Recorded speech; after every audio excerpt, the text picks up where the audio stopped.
There is a specific type of person who not only survives the complex psychological games of a narcissist, but renders them completely ineffective. Most people assume that the way to beat a manipulator is to be smarter, tougher, or more guarded than they are. But Carl Jung discovered that these common defenses actually fail because they keep you trapped in the game. There is, however, a rare state of mind that breaks this cycle instantly. It is not about fighting back, and it is not about forgiveness. It is about transforming your inner landscape so profoundly that their weapons simply cannot find a target. Why is this the only personality change that makes you permanently immune to their control? By the end of this video, you will understand the exact transformation you need to make to stop being a target and start being untouchable. To understand why only a specific type of person survives the narcissist's labyrinth, we must first understand the invisible mechanism that traps everyone else. Jung observed that human relationships are rarely just interactions between two conscious egos. Beneath the surface conversation, the polite smiles, and the social niceties, there is a profound, subterranean exchange of psychic energy occurring in the unconscious. Jung referred to a state of primitive identity where two people are psychologically merged as participation mystique. In this state, there are no clear boundaries between where one person ends and the other begins. The narcissist relies entirely on this lack of separation. They do not see you as a separate entity with your own desires, feelings, and autonomy. They see you as an extension of themselves, a limb that is expected to move when they command it. The reason most people fail to survive this dynamic is that they are operating under the illusion that they are dealing with a rational adult who plays by the rules of logic and empathy. They believe that if they can just explain themselves clearly enough, or if they can be kind enough, the narcissist will eventually see reason.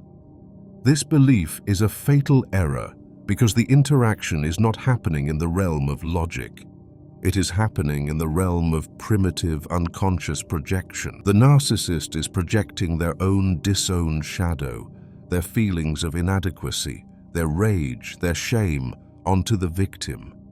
If the victim is not conscious of their own inner world, they will unconsciously accept this projection. They will start to feel the shame that actually belongs to the narcissist. They will feel the confusion that is actually originating in the narcissist's psyche. This entanglement is why you might have experienced moments where you walked into a room feeling perfectly fine.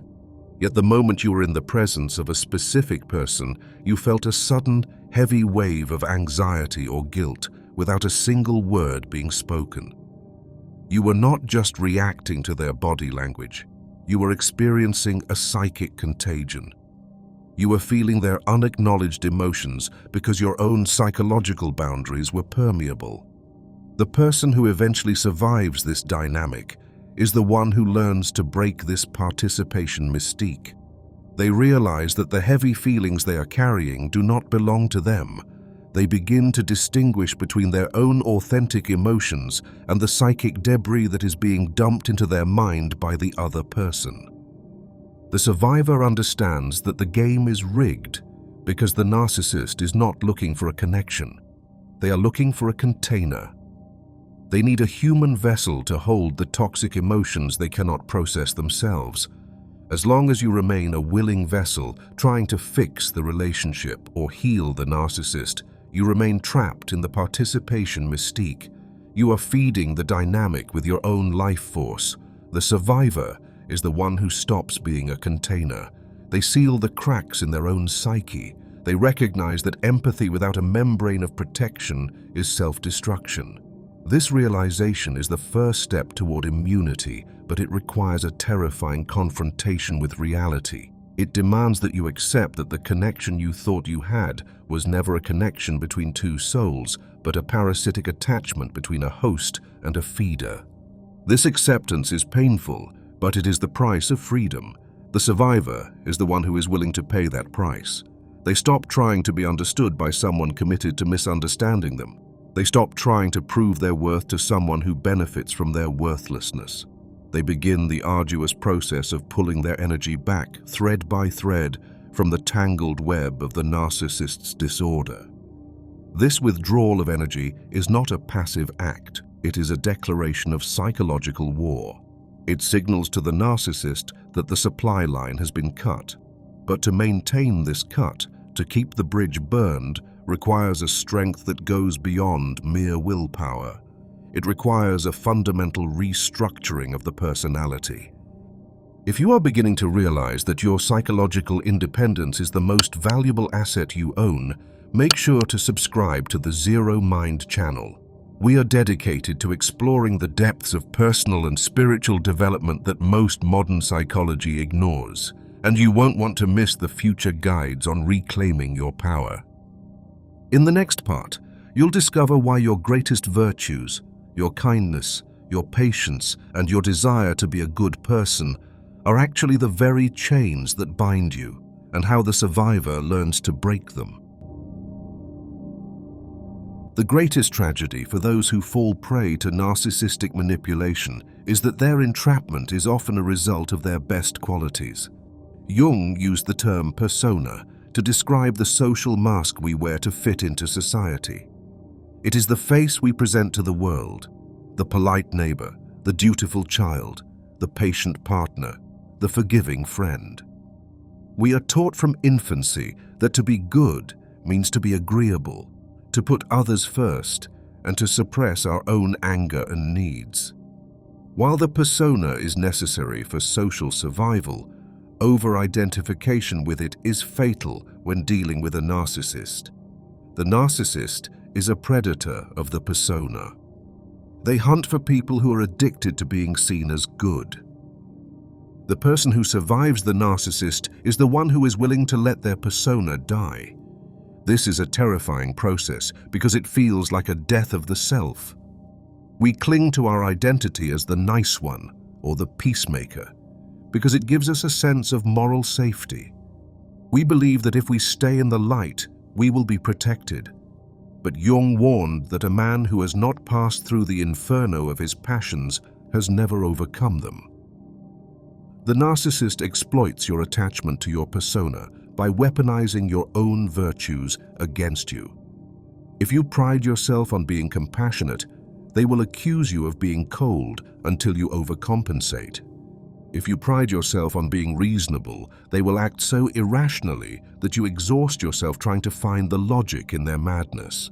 The survivor realizes that being a good person in the face of psychological violence is not a virtue. It is a vulnerability. They understand that to break free, they must be willing to be the bad guy in the narcissist's story. This is the crucial turning point. You must be willing to be called selfish. You must be willing to be called crazy.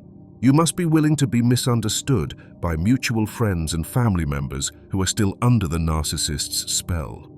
The survivor accepts that they cannot control the narrative the narcissist spins, so they stop trying. They drop the heavy shield of the persona and stop performing the role of the saint. Think of those moments during family gatherings or office meetings where you swallowed your truth to keep the peace. You felt the tightness in your throat, the heat rising in your chest, but you smiled and nodded because the script of your persona demanded it. That suppression was the crack in your armor. The survivor learns to let the smile drop. They learn to sit in the uncomfortable silence that follows a rude comment without rushing to fill it with nervous laughter. They stop apologizing for existing. This shedding of the persona confuses the narcissist because their entire control mechanism relies on your fear of looking bad. When you no longer care about looking bad, you become impossible to manipulate through guilt or shame. This transition is not about becoming a narcissist yourself. It is about becoming real. A real human being has limits. A real human being has teeth. A real human being will not set themselves on fire to keep someone else warm. The survivor embraces the fact that they are capable of being disagreeable. They reclaim the right to disappoint others.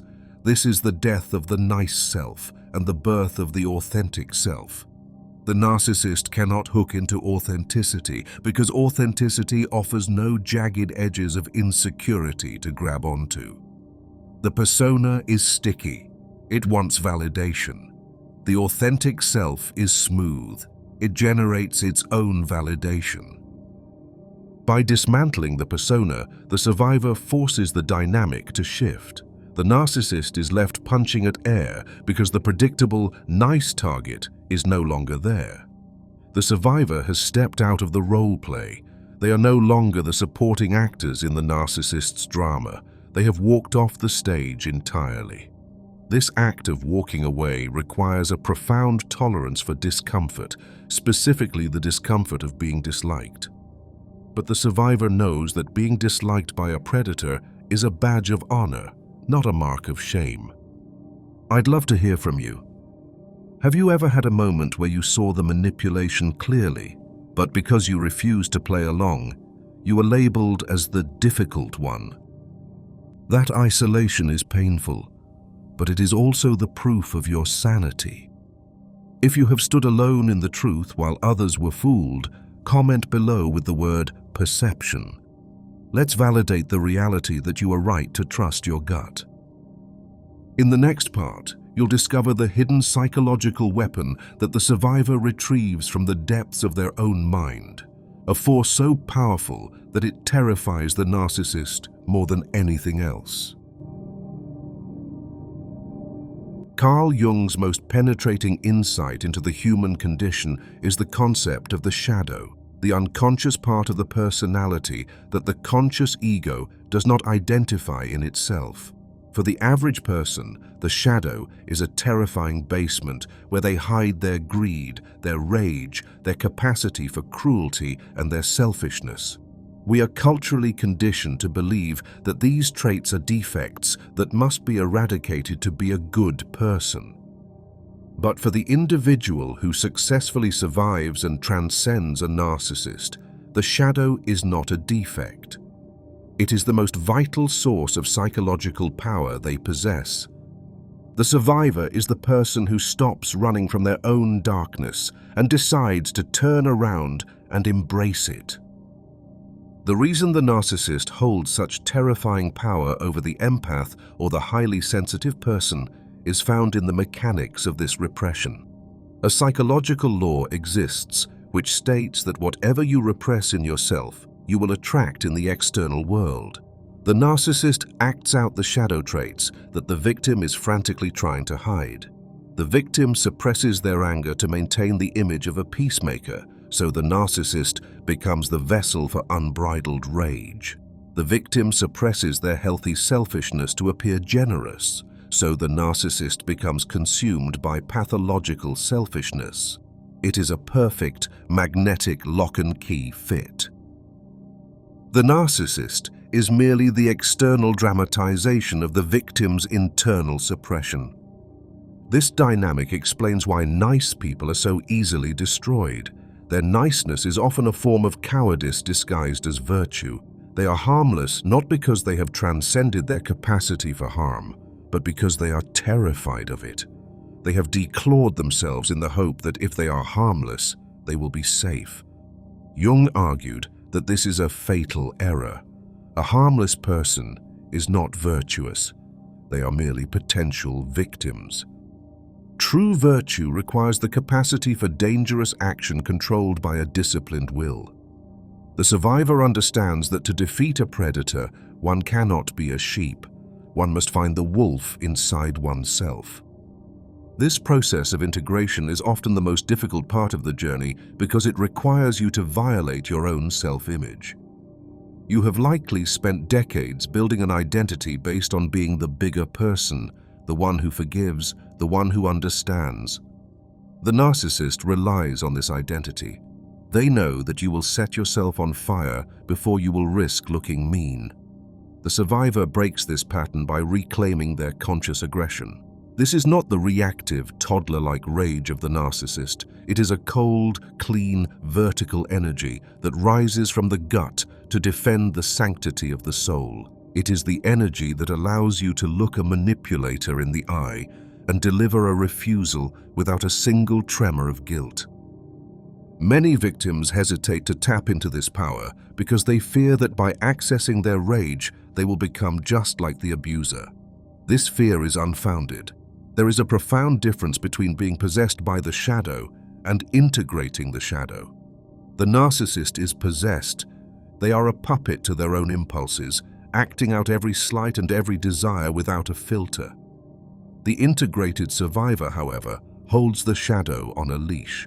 They know they have the capacity to cut the narcissist deeply with words, to destroy the narcissist's reputation with the truth, or to abandon the narcissist in their time of need. But they choose their actions consciously. The knowledge that you could destroy the other person if you chose to remove the fear. You are no longer the prey because you have realized that you are also a predator, simply one who chooses to walk in the light. When you integrate your shadow, you retrieve the parts of yourself that you gave away. You take back your authority, your right to be difficult, and your right to be selfish with your time and energy.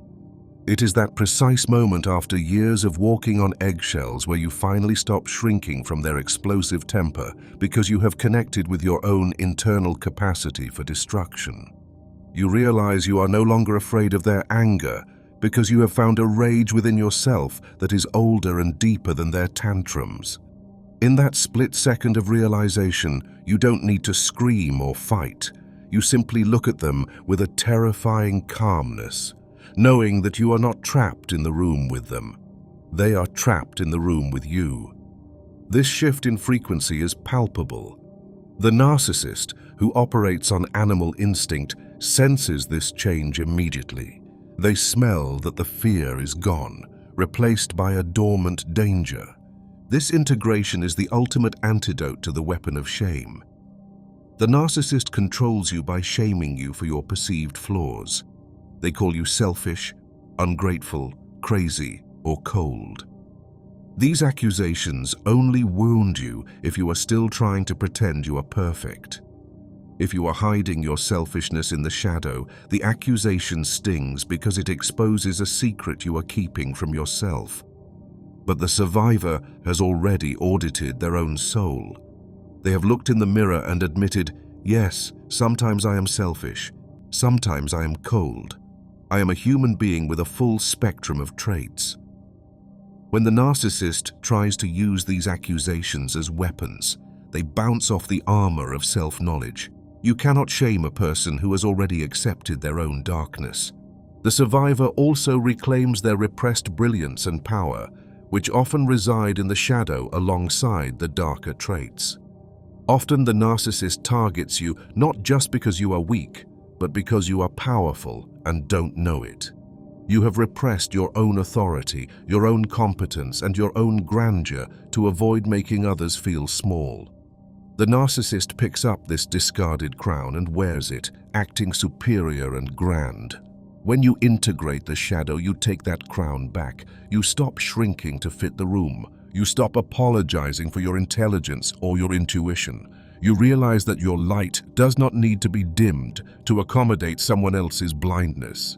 This psychological restructuring creates a formidable presence. You become heavy in a psychic sense. You are no longer a wisp of smoke that can be blown around by the narcissist's emotional storms. You are a solid object. When the narcissist throws a projection at you, it does not stick. It hits a wall and slides down. This is the state of being that Jung described as wholeness. Wholeness does not mean perfection. It means that the civil war inside you has ended. The conscious self and the shadow have signed a peace treaty and turned their combined forces outward to face the world. The narcissist, who is internally fractured and eternally at war with themselves, cannot stand against a united psyche. They will test the perimeter, they will try the old triggers, but they will find that the buttons they used to push have been disconnected. In the next part, you'll discover how the survivor uses this newfound strength to starve the narcissist of the one thing they crave most, creating a psychic void that the manipulator cannot survive. To understand the decisive moment where the victim transforms into the survivor, we must look at the invisible economy that drives every interaction between a narcissist and their target. Jung understood that the psyche is not a static object, but a dynamic system of energy. He viewed attention, emotion, and interest as a form of life force, a high-value currency that we spend on the people and ideas that matter to us. In a healthy relationship, this currency is exchanged. You give care, you receive care. You give attention, you receive understanding. It is a reciprocal flow that enriches both parties. However, the survivor eventually realizes a horrifying truth. The relationship with a narcissist is not an exchange, it is an extraction. The narcissist acts as a psychological black hole because they lack a genuine connection to their own center, what Jung would call the self. They cannot generate their own sense of value or existence. They are internally hollow, a beautifully constructed mask placed over a vacuum. To survive, they must constantly consume the life force of others to prove to themselves that they exist. This is why their need for attention is insatiable. It is not a desire, it is a survival mechanism. They are feeding on your emotional reactions to fill a bottomless pit. Most people fail to survive this dynamic because they fundamentally misunderstand what constitutes food for the narcissist. We tend to think that only love, praise, and adoration are desired. But to a starving entity, any food is better than no food. The narcissist does not care if the energy you offer is positive or negative, as long as it is intense. When you scream at them in frustration, you are feeding them. When you spend hours writing a long text message explaining why their behavior hurt you, you are feeding them. When you cry, beg, or defend your character against their accusations, you are serving them a feast of high-potency emotional energy. You are confirming that they are the central figure in your reality, the sun around which your emotional world orbits. The survivor is the specific type of person who undergoes a radical shift in their internal economy. They realize that they are bankrupting their own soul to keep a predator alive. The turning point comes when the survivor masters the art of the psychic void. This is not merely the silent treatment, which is often just another manipulative game played to provoke a reaction. The psychic void is a total, unilateral withdrawal of investment. It is the act of cutting the energetic cord that connects your solar plexus to theirs. It is a profound, internal cessation of care. This process begins with the cessation of the urge to be understood. For years, you may have operated under the belief that if you could just explain yourself clearly enough, if you could just find the right words to articulate your pain, the narcissist would have an epiphany and change.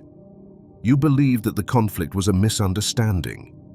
The survivor accepts the brutal fact that there is no misunderstanding. The narcissist understands you perfectly. They simply do not care. In fact, they benefit from your distress. Once this realization clicks, the survivor stops explaining. They stop justifying their decisions. They stop arguing against the false narratives. They stop defending their reality. When you stop performing these 4 defensive actions, justifying, arguing, defending, and explaining, you inadvertently create a terrifying silence. You are no longer holding up your side of the tennis match. The narcissist serves a ball of chaos, expecting you to hit it back with a defense, but instead, you let the ball sail past you into the abyss. You do not move. You do not react. You stand in the center of your own life, unmovable and unresponsive to their provocations. This withdrawal creates a vacuum in the relationship dynamic. Nature abhors a vacuum, but the narcissist fears it more than death. When you withdraw your energy, you cease to be a mirror that reflects the narcissist's false, grandiose self. Instead, you become a clear, dark pool of water. When the narcissist looks at you, they no longer see the reaction they are trying to provoke. They see nothing, and in that nothingness, they are forced to confront the one thing they have spent their entire lives running from, their own internal emptiness. The psychological impact of this withdrawal on the narcissist cannot be overstated. It causes a fragmentation of their false reality. Without your emotional feedback loop to tell them who they are, they begin to dissolve. This is why the moment you start to pull away is often the moment they become the most dangerous. They will panic. They will escalate their tactics. They will switch rapidly between aggression and seduction, trying to find the button that still works. They are like a frantic addict shaking a vending machine that has swallowed their coin but refuses to dispense the product. But the survivor has entered a state of active observation. They are no longer a participant in the drama, they are a witness to it. This shift from participant to witness is the key to immunity. When the narcissist throws a tantrum, the survivor does not feel fear or guilt. They feel a detached curiosity. They observe the behavior as one would observe a specimen in a laboratory. They see the mechanics of the manipulation. Now they are trying to use guilt. Now they are trying to use intimidation. By naming the tactic internally, the survivor neutralizes its power. The spell is broken because the magic of the narcissist relies on the victim being unconscious. The moment you become conscious of the game, you can no longer be played. This state of the psychic void requires a tremendous amount of discipline. It means feeling the urge to set the record straight and choosing silence instead.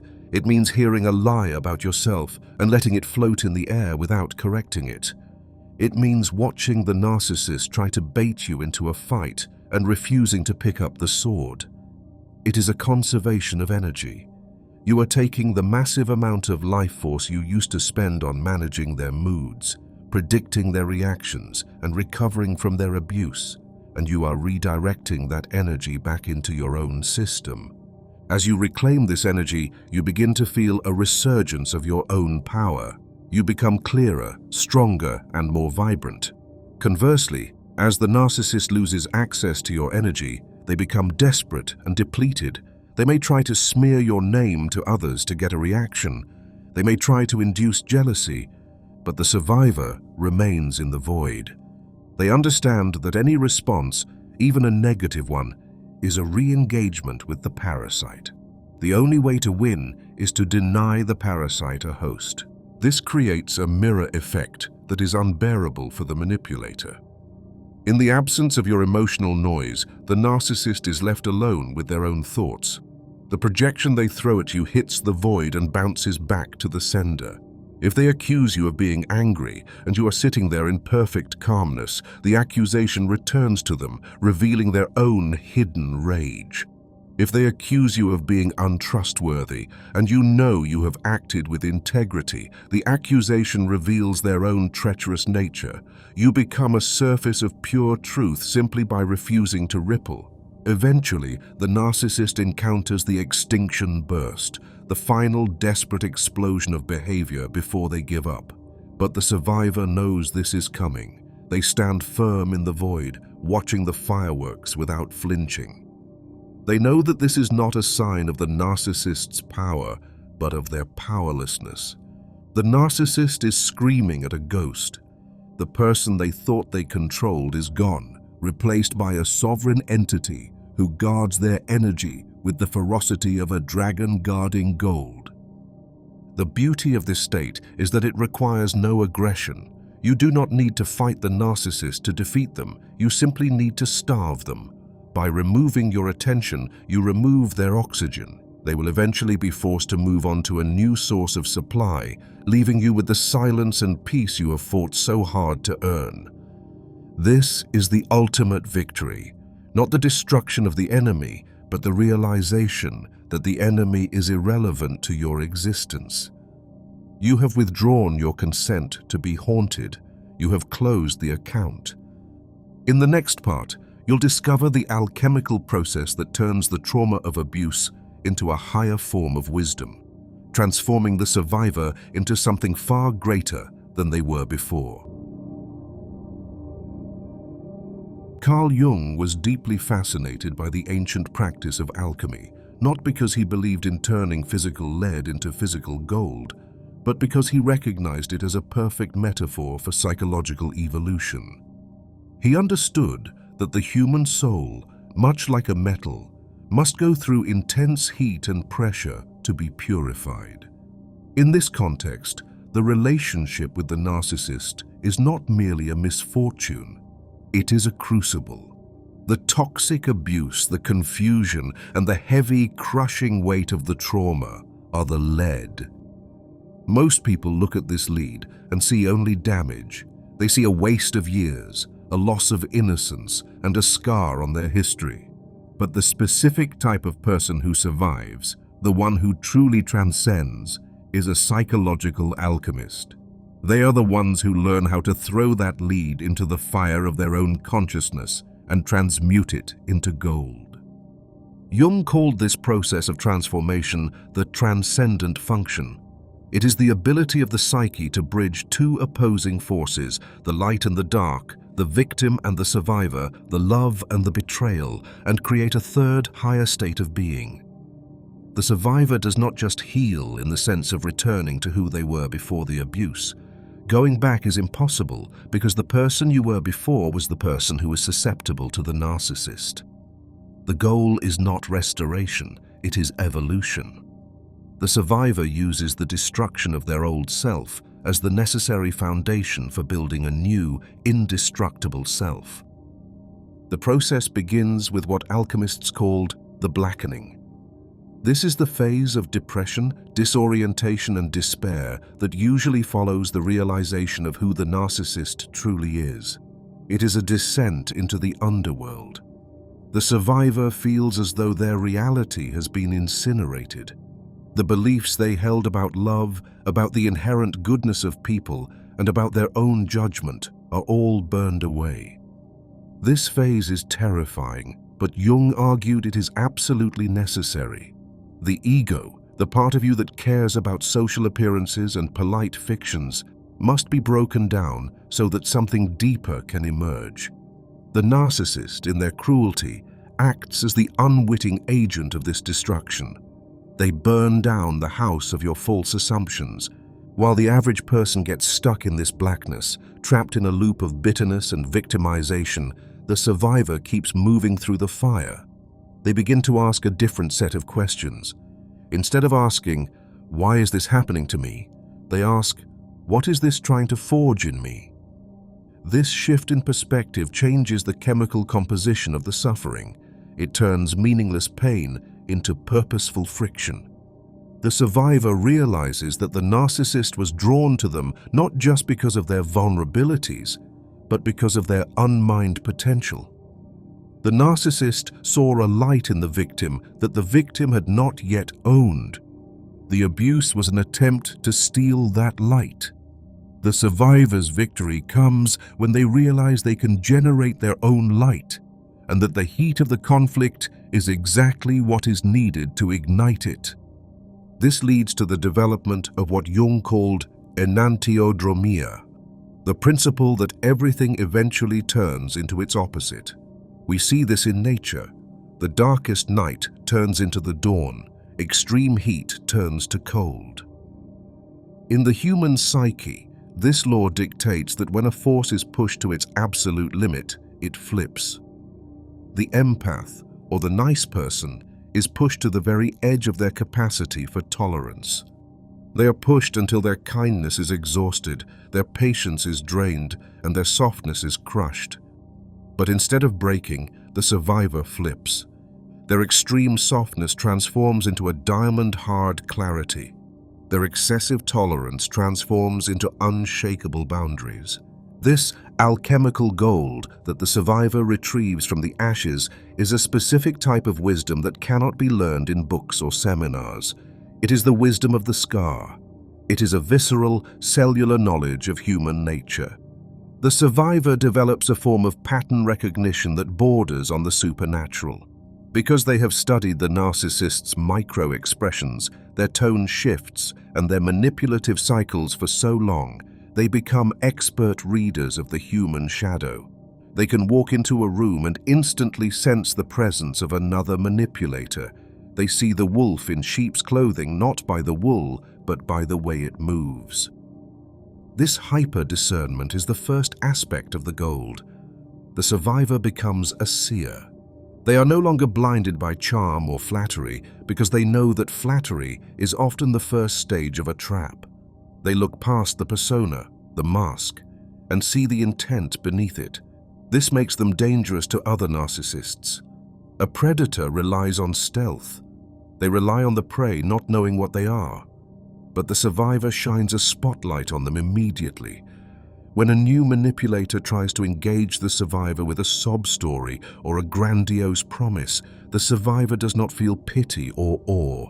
They feel a familiar ping on their internal radar. They smile politely and step away. They have become immune. The second aspect of the gold is anti-fragility. A fragile object breaks under stress. A resilient object withstands stress and returns to its original shape. But an anti-fragile object gets better under stress. The survivor has become anti-fragile. The abuse has inoculated them. Just as a body that fights off a virus develops antibodies that recognize and destroy that virus forever, the survivor's psyche has developed antibodies for manipulation. They can taste the poison in the water before they swallow it. This immunity gives them a profound sense of safety. They are not safe because they are hiding. They are safe because they know they can handle reality. They know that even if they are targeted again, the manipulation will not take root. The third aspect of the gold is the death of the need for external validation. The narcissist hooks the victim by promising to validate their worth. "I will make you feel special," the narcissist whispers. The survivor has learned the hard way that this promise is a lie. Through the long, lonely nights of the blackening phase, the survivor had to learn to validate themselves. They had to parent their own inner child. They had to soothe their own anxiety. They had to look in the mirror and say, "I am enough," without anyone else echoing it back. This self-validation is the purest gold of all.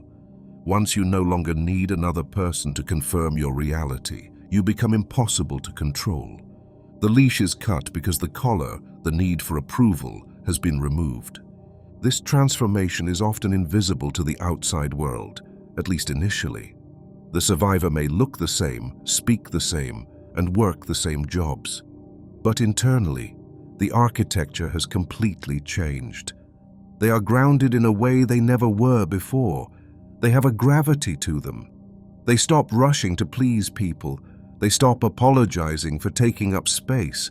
They stop trying to fix broken people, realizing that everyone is on their own alchemical journey and that interfering with someone else's karma is a fool's errand. The narcissist, by contrast, remains stuck in the lead. They are trapped in a repetitive cycle of seeking supply, consuming it, destroying the source, and moving on.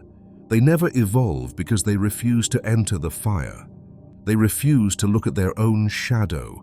They remain eternal children, aging but never maturing, powerful in their ability to hurt but powerless in their ability to grow. The survivor leaves them behind, not out of malice, but out of mismatched destiny. The survivor is spiraling upward into higher levels of consciousness, while the narcissist is circling the drain of their own unresolved pathology. Jung believed that the ultimate goal of human life was not happiness, which is fleeting, but wholeness. The alchemical process is the path to wholeness. It is the integration of the scars and the strengths, the naive past and the wise present. The survivor looks back at the abuse not with gratitude for the abuser, but with a fierce respect for their own capacity to endure and transmute. They realize that the fire did not burn them. It burned away everything that wasn't them. What remains is the gold, pure, authentic, and sovereign. In the next part, you'll discover the final state of the survivor, a state of being that Jung called the ultimate goal of human life, where the narcissist becomes completely irrelevant. The final destination of the survivor's journey is a state of being that Carl Jung called individuation. This concept is often misunderstood as merely becoming independent or self-confident, but in the context of surviving a narcissist, it means something far more radical. It is the process of becoming a single, homogeneous being, a person who cannot be divided against themselves. To understand why this state is the ultimate shield against manipulation, we must recognize that the narcissist's primary weapon is division. They divide you from your friends, they divide you from your family, but most importantly, they divide you from your own intuition. They drive a wedge between what you feel and what you think, creating a state of internal civil war. The individuated person is one in whom this war has ended. They have achieved a psychological unity that is impenetrable. The survivor who reaches this stage has fundamentally moved the seat of authority from the external world to the internal world. This is the decisive shift that makes the narcissist irrelevant. For the vast majority of people, the seat of authority resides outside themselves.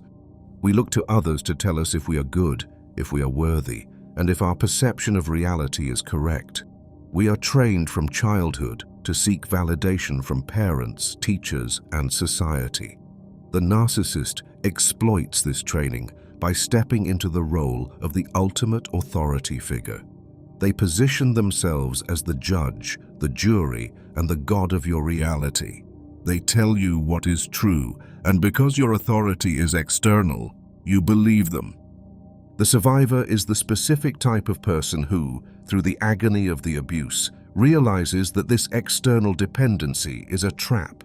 They slowly, painfully, and deliberately move the seat of authority back inside their own chest. This is the birth of sovereignty. When you are sovereign, you do not ask the narcissist, "Am I a good person?" You know who you are. You do not ask, "Did that really happen?" You know what you saw. You do not ask, "Am I worthy of love?" You feel your own worth as a self-evident fact. This internal certainty acts as a force field. When the narcissist tries to gaslight a sovereign person, when they say, "That never happened," or "You're imagining things," the sovereign person does not doubt their own sanity. They simply observe that the narcissist is lying.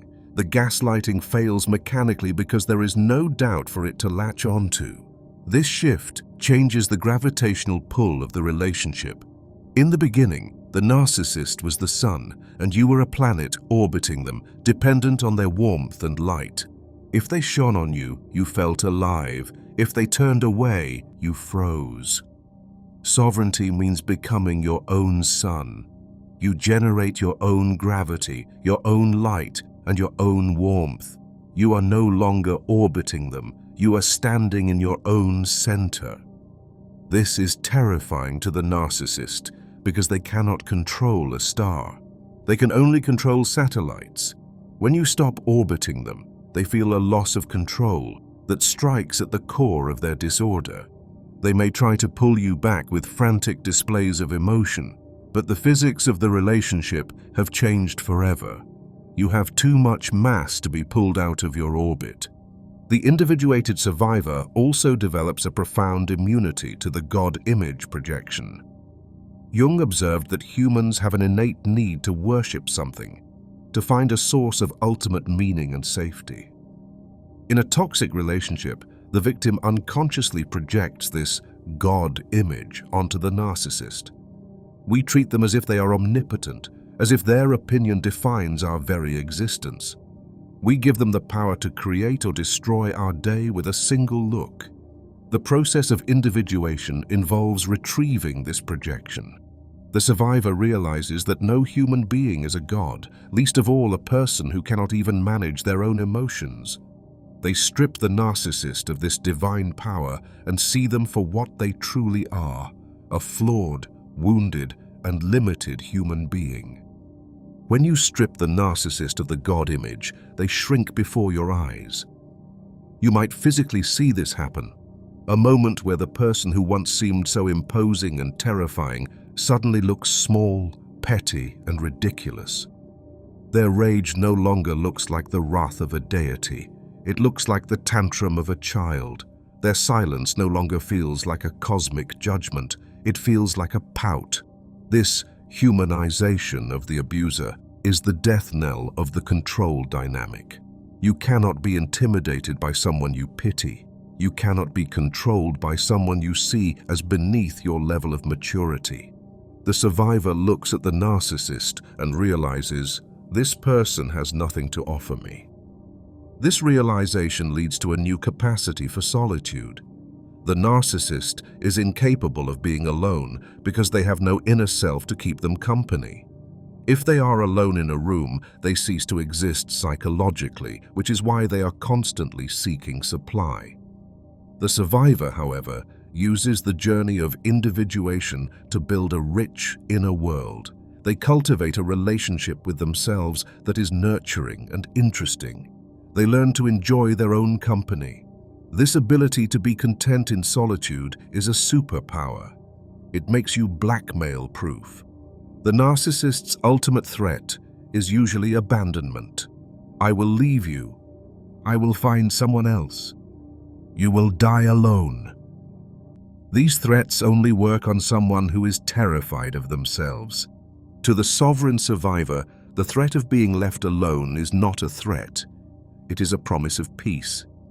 If the narcissist threatens to leave, the survivor thinks, okay. There is no panic, no scrambling to fix things, no begging. This indifference shatters the narcissist's leverage. You cannot threaten a person with starvation if they have a garden in their own backyard. The survivor has cultivated their own garden. They have their own interests, their own connection to the divine or the universe, their own creative pursuits, and their own vision for their life. They are self-sustaining. This self-sufficiency means that any relationship they choose to be in is based on desire, not need. They are with a person because they want to be, not because they will collapse without them. Furthermore, the individuated person develops a psychic immune system that operates automatically. In the past, you might have been attracted to the intensity, the love bombing, and the grand gestures. You might have mistaken obsession for passion, but as you individuate, your taste changes. You begin to crave authenticity, stability, and reciprocity. When you encounter a person who is acting out a persona, someone who is too charming, too perfect, or too intense, your gut reaction is no longer attraction. It is repulsion. You feel a physical sickness or a deep sense of boredom. Jung would say that your instinct has been restored. You can smell the inauthenticity. This repulsion is a safety mechanism. It ensures that you never fall into the same trap again. You are not just avoiding the narcissist out of fear, you are avoiding them out of a lack of resonance. You simply do not vibrate at the same frequency anymore. The narcissist wants drama. You want peace. The narcissist wants dominance. You want partnership. The narcissist wants a fan. You want an equal. There is no hook for them to grab. It is like trying to attach a magnet to a piece of wood. The forces are fundamentally incompatible. The final aspect of this sovereignty is the complete release of the need for closure. The non-individuated victim often stays stuck for years, waiting for the narcissist to apologize, to admit what they did, or to give the relationship a proper ending. They are waiting for the narcissist to write the final page of the book. The sovereign survivor realizes that the narcissist is incapable of writing that page. They realize that waiting for closure from a person who lives in a delusion is a form of insanity. So, the survivor writes the ending themselves. They validate their own experience. They grant themselves the closure they need. They accept that they will likely be the villain in the narcissist's version of the story forever, and they are okay with that. They surrender the need to control the narcissist's narrative and focus entirely on living their own truth. This state of being is dangerous to the narcissist because it renders them powerless. A narcissist can deal with an enemy. They can fight, smear, and argue, but they cannot deal with a person who has simply outgrown them. They cannot deal with a person who looks at them and sees a stranger. The survivor's indifference is the ultimate mirror, reflecting the narcissist's insignificance back at them. It is not an act of vengeance, it is an act of transcendence. The survivor has climbed a mountain that the narcissist refuses to climb, and from that higher vantage point, the games played in the valley below look small and meaningless. Ultimately, individuation is the realization that you are the protagonist of your own life. You are not a supporting character in someone else's dysfunction. You have a destiny that is yours alone to fulfill. The narcissist was a test, a dragon that stood at the gate of your potential.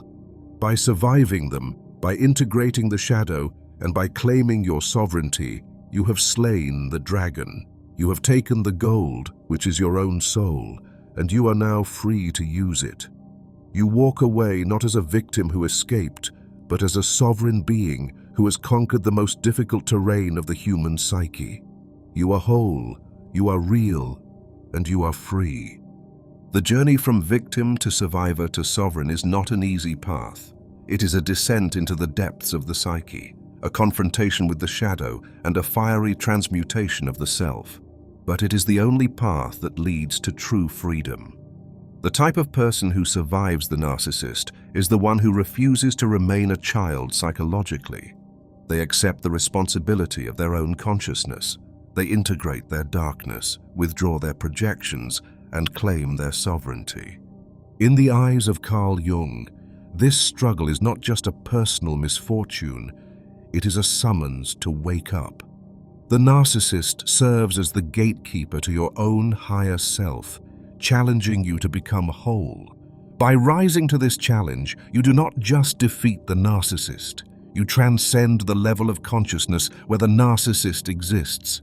You become a person of substance, depth, and power. You become the hero of your own myth. If you are ready to explore the next chapter of your evolution and solidify this immunity, be sure to click on the next video. Your path toward complete sovereignty is just beginning, and the next insight is waiting for you there.